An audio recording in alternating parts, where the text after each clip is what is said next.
Alrighty, welcome to the final video of the course. In this video, we will be doing some sound design and composition in Ableton, and we will also do a little bit of post-processing to just give a little bit more of an interesting look to our animation that we have. Alright, so before we get into Ableton, we just want to take a look at this overall and just do some quality control. So off the bat, I'm noticing something there that I might want to fix. A little bit of like fingers, hands kind of coming through, and I don't really want any of those organic elements. I want to keep this very sculptural.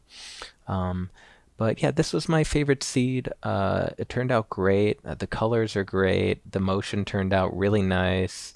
Yeah, especially right here, a lot of the prompts I put in, like this was octopus toy, that section, it really worked out well. So overall, it's looking really good, and it should be perfectly looping. Yep, we got our loop right there. So yeah, this is all set. There's just a couple of things that I'm noticing that I want to fix. So I'm seeing this hand here that I want to get rid of because it's just kind of cramping the vibe a little bit. So that should be pretty easy to take care of. Before we do that, though, I want to go around and look at the edges of the full video, because when you are working with Comfy UI and Animate Diff, especially if you're doing raw generation without using a video input, you will get some framing or some like artifacting on the edges a lot of times. So what I like to do is I just like to stretch it out just a little bit, so that I don't have like those edge artifacts going on, the fading or the kind of fuzziness happening on the edges. I just want to avoid that because it doesn't really fit with the rest of the composition. It just kind of looks a little bit messy.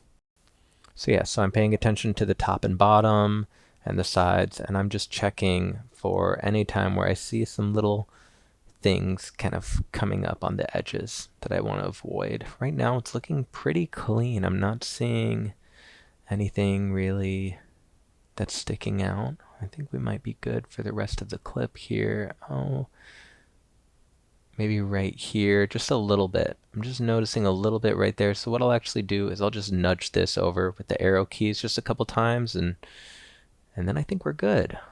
So that's perfect. So now let's take care of that little issue. Oh yeah, I'm gonna go up here and just do this. Just a little bit. Just having a little pixel overlay is great.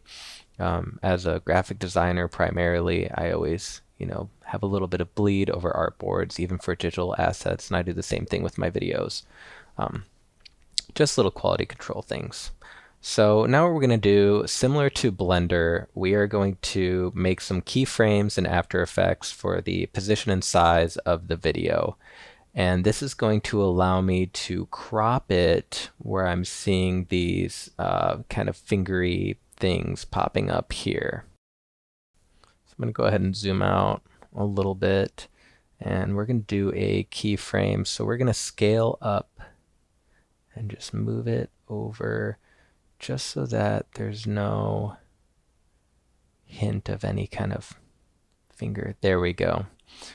So then I will go ahead and we'll just set this back to 100% so we can see the full video. I'm going to copy these keyframes and paste them here on our timeline, so that way that part of the shot stays consistent.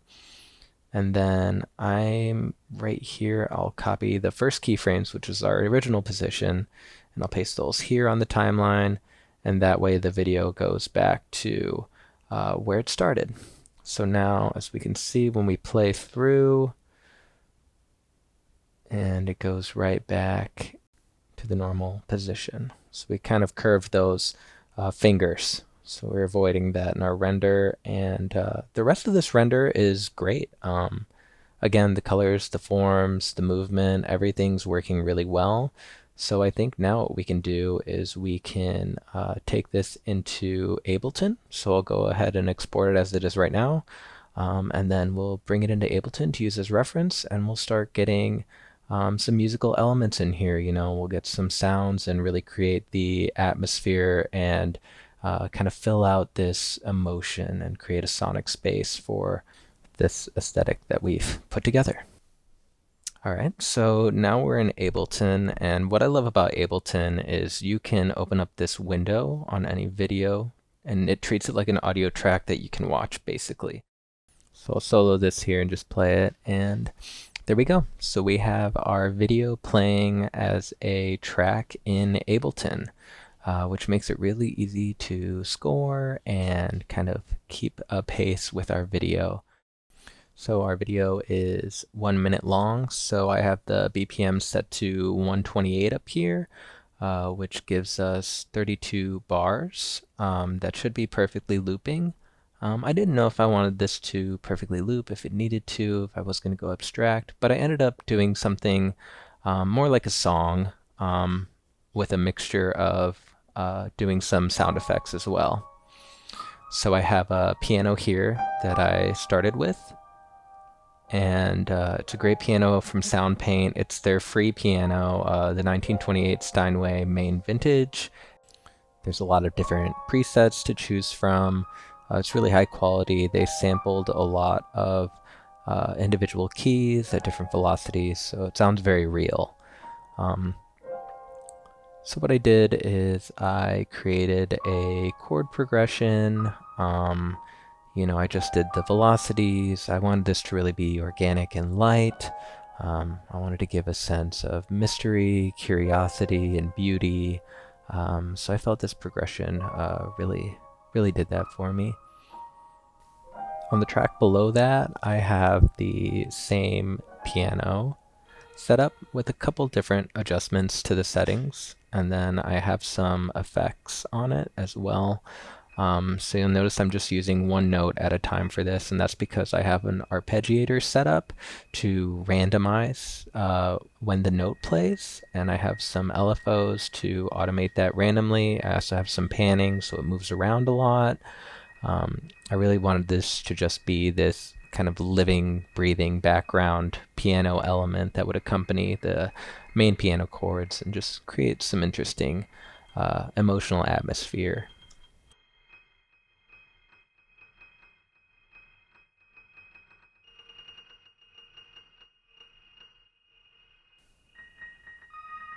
Down here, I have a instrument that I used a sampler for in Ableton. So it's just a sound that I have in here. I put some modulation on the LFO. I used an LFO on the LFO to give it some modulation and some vibrato. And then I have it set on the sustain mode that lets it go back and forth. So that way I am kind of looping this sound on itself, and I can play it indefinitely without going further along in the sound, which is really nice. And I use this technique a lot to create instruments out of random sounds that I find and be able to play them on a keyboard and make melodies. So this is a very, very cool way to make sounds in Ableton. And then I just made a little bit of a melody here with some release. So it's like a light, kind of airy, plucky sound. Next up, I have some vocal chops. So I really like this kind of operatic singing, and I just chopped it into a few different pieces and faded between them and modulated the pitch a little bit. So in the beginning of the track, they're lower, and in the second part of the track, they are pitched up. So if I play that over here, you'll see that it's a higher note.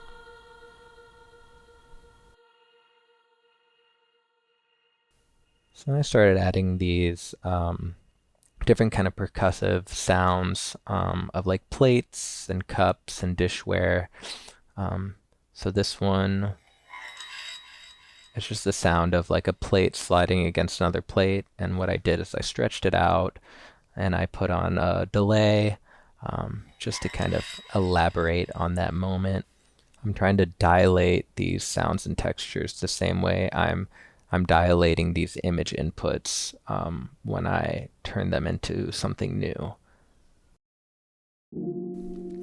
Now this next layer is another set of chords that I actually found. It was a really nice sample, and it worked really well with the original chord progression I had, and I just wanted something to kind of round out that emotion a little bit, fill out the lower end, so that the pianos feel more rich. So if we hear them together, you can see how they kind of complement each other.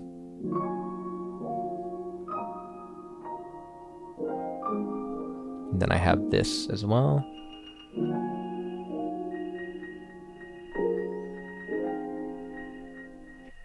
So it's almost like this like computational pianist, right? It's pretty cool. I have some more sounds here.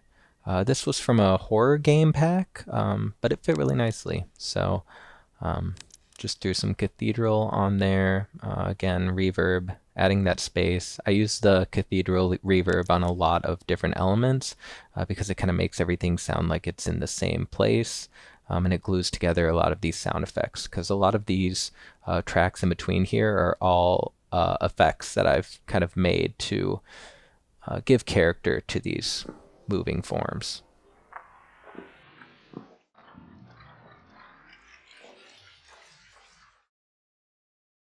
So each one of these like moments where one of these sounds is happening needs to be a little bit different. And so what I'm doing is I actually have a rack set up down here with a delay with a bunch of LFOs on it. And what it does is it warps and bends and twists sounds around. I think this tool works really well for this circumstance because it's creating these sounds that wouldn't naturally exist, just like these movements wouldn't naturally exist. So now I'll take that sound and I'll put it through this delay, and we'll see how it changes that.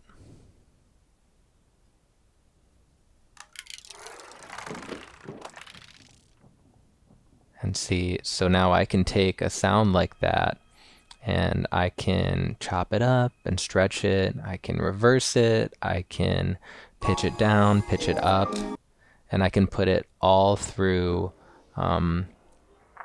this track and use it to give character to all of these moments.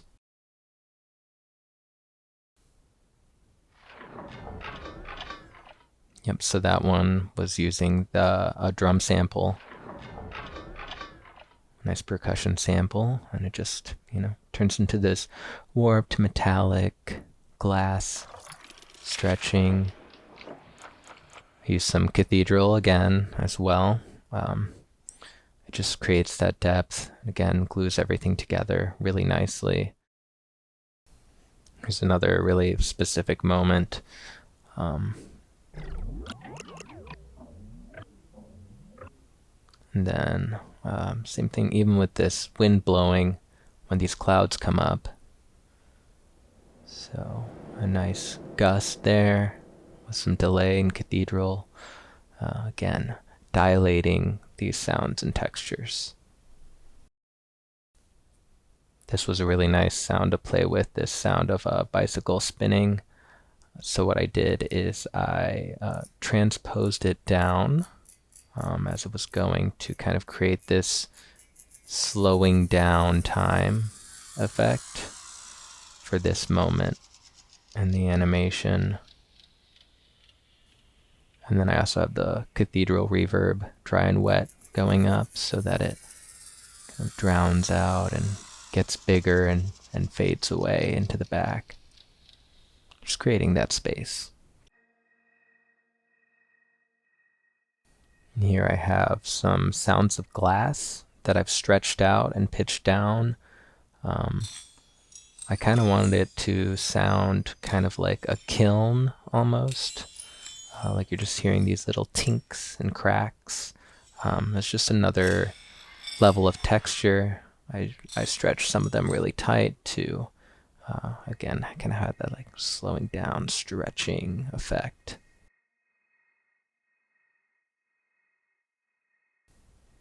And then just some more sounds. Using that same technique as before, pitching things down, stretching them, putting them through that delay to transform them.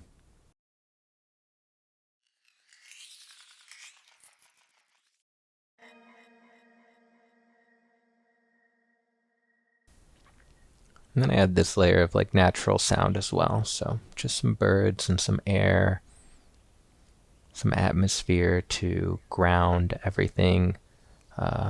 We are simulating an environment. So the fuller it can be, the more of these natural and familiar elements there are, can kind of anchor that emotion in a real space.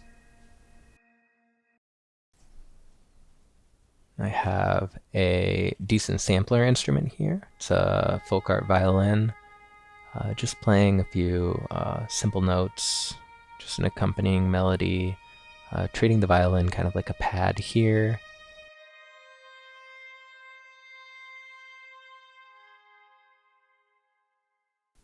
And I wanted another layer for this too, so I have another rack here with a bunch of effects, just to kind of garble and mess up the sound. So I resampled it and put it in here, just as this kind of resonant layer to go with that as well. Again, just a tiny little bit of extra atmosphere, almost an alien touch, right? Taking that violin and transforming it and making it unnatural. Again, it's that idea that the sonics are mirroring the visuals, right? We're kind of doing a similar thing. We're transforming normal things into new things. So then up here I have some percussive layers. And I didn't know if I wanted the whole track to have drums, so I have it fade in through the middle. So that way when you first experience it and you see it, you just have this ambient sound, and then these drums come in and carry you through the rest of it, and then they fade away again. They leave you with just the soundscape. So we can go ahead and listen to everything together now.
Alright, so now we have our audio good to go, and we can bring that into After Effects and get started on some post-processing.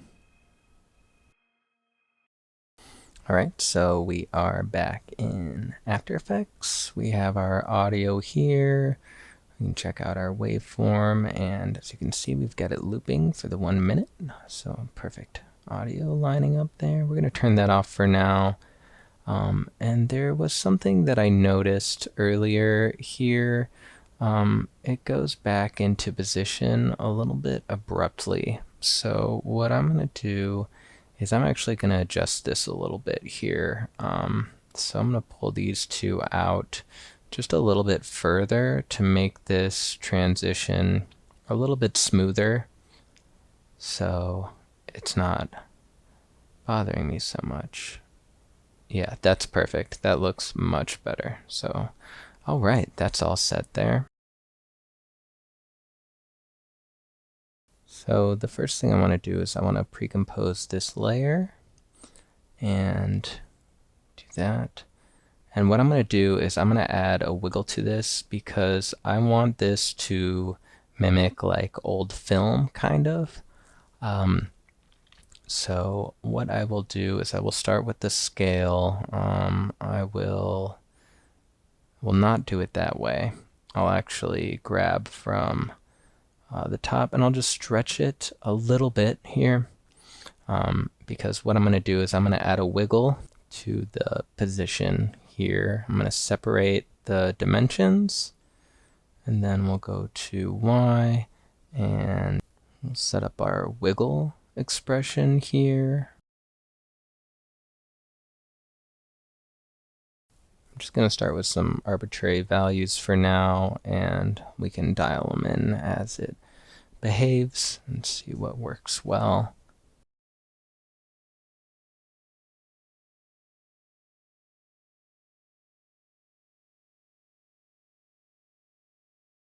Right off the bat, we're getting a pretty nice effect. It's a little too jittery though, so I'll mess with these values a little bit until I get it to the point where I like it.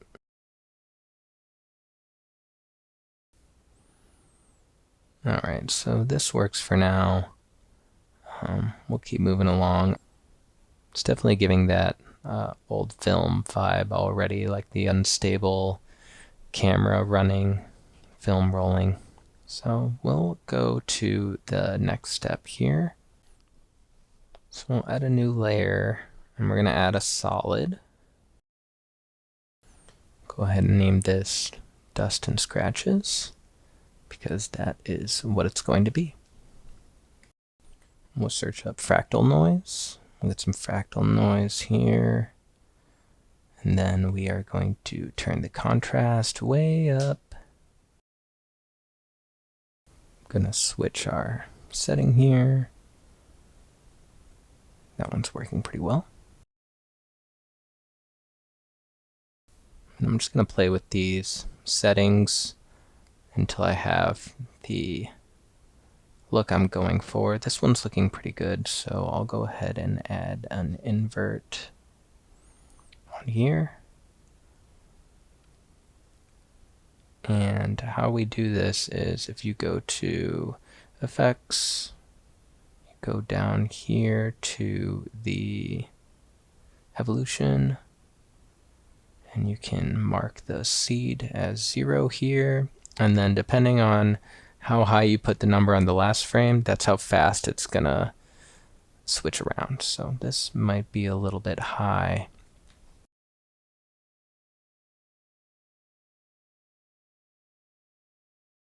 So I'm just gonna go ahead and play with these settings a little bit until I land on a look that's working for me.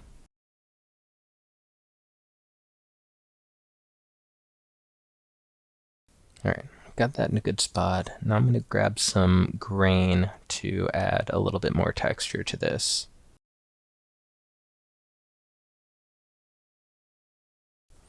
Change the preview to full output so we can see it. And turn down the intensity a bit. And this should just automatically change as we play. It's perfect. Alright, cool. Now we'll take this and we'll change it to a, not multiply, we are changing it to add. There we go. So now we have some film grain going on.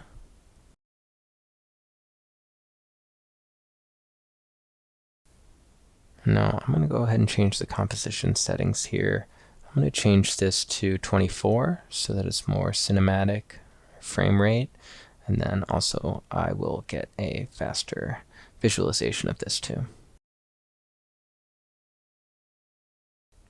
Alright, next up I'm going to mess with the styling a bit, so we'll have a new adjustment layer. And I'll add a vignette, and we will adjust the settings on this a little bit. It's really just up to taste. I just want to have this kind of almost old-timey, but not too overpowering. I still want to keep a lot of the detail and the composition. I don't want to suffocate it too much. Now I'll add a curve, and this is really going to give us that look by messing with our colors a little bit. So we'll do 3 points here, here, and here. bring this down a little bit, and you can already see what it's doing. I think that's good.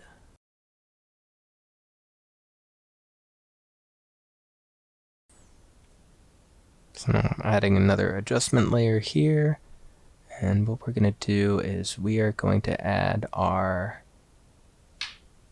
Lumetri. And I'm just going to use this to just make some slight adjustments. I want to add a little bit of saturation.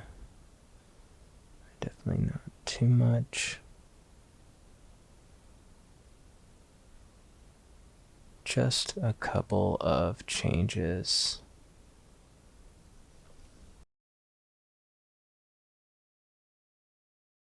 Go into creative, grab the vibrance, not too much, not too little. Just a little bit right there. Perfect.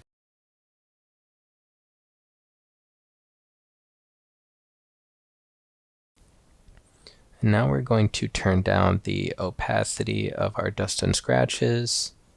It's a little bit overpowering right now. I think it can blend a little bit better. So we'll just turn down the opacity just a little bit so it's a little bit more subtle. And we're almost done dialing in our look here. So we're going to add another adjustment layer here, and I'm just going to name these so they're clear which of them is doing. So this is our vignette curve. I don't know if I'm saying that right, vignette.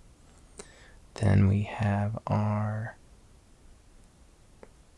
Lumetri,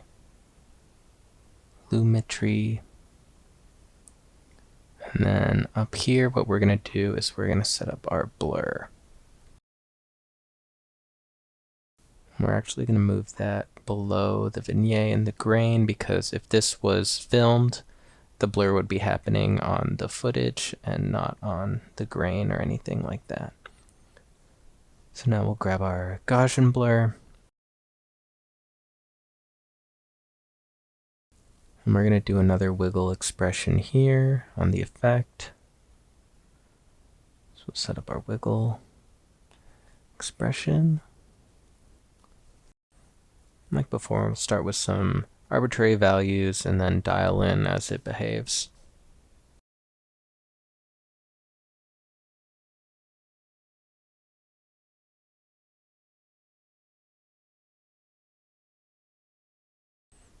Alright, so I have those values where I want them right now, and I think between the blur and the wobble, I just need to keep adjusting, because right now this is still looking a little bit unstable.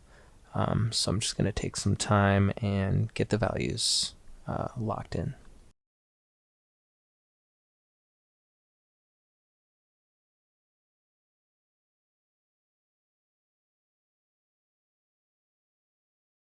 Alright, now our post-processing is done. It's time to see everything together with the audio again. I hope you enjoyed the course. Thanks so much for tuning in.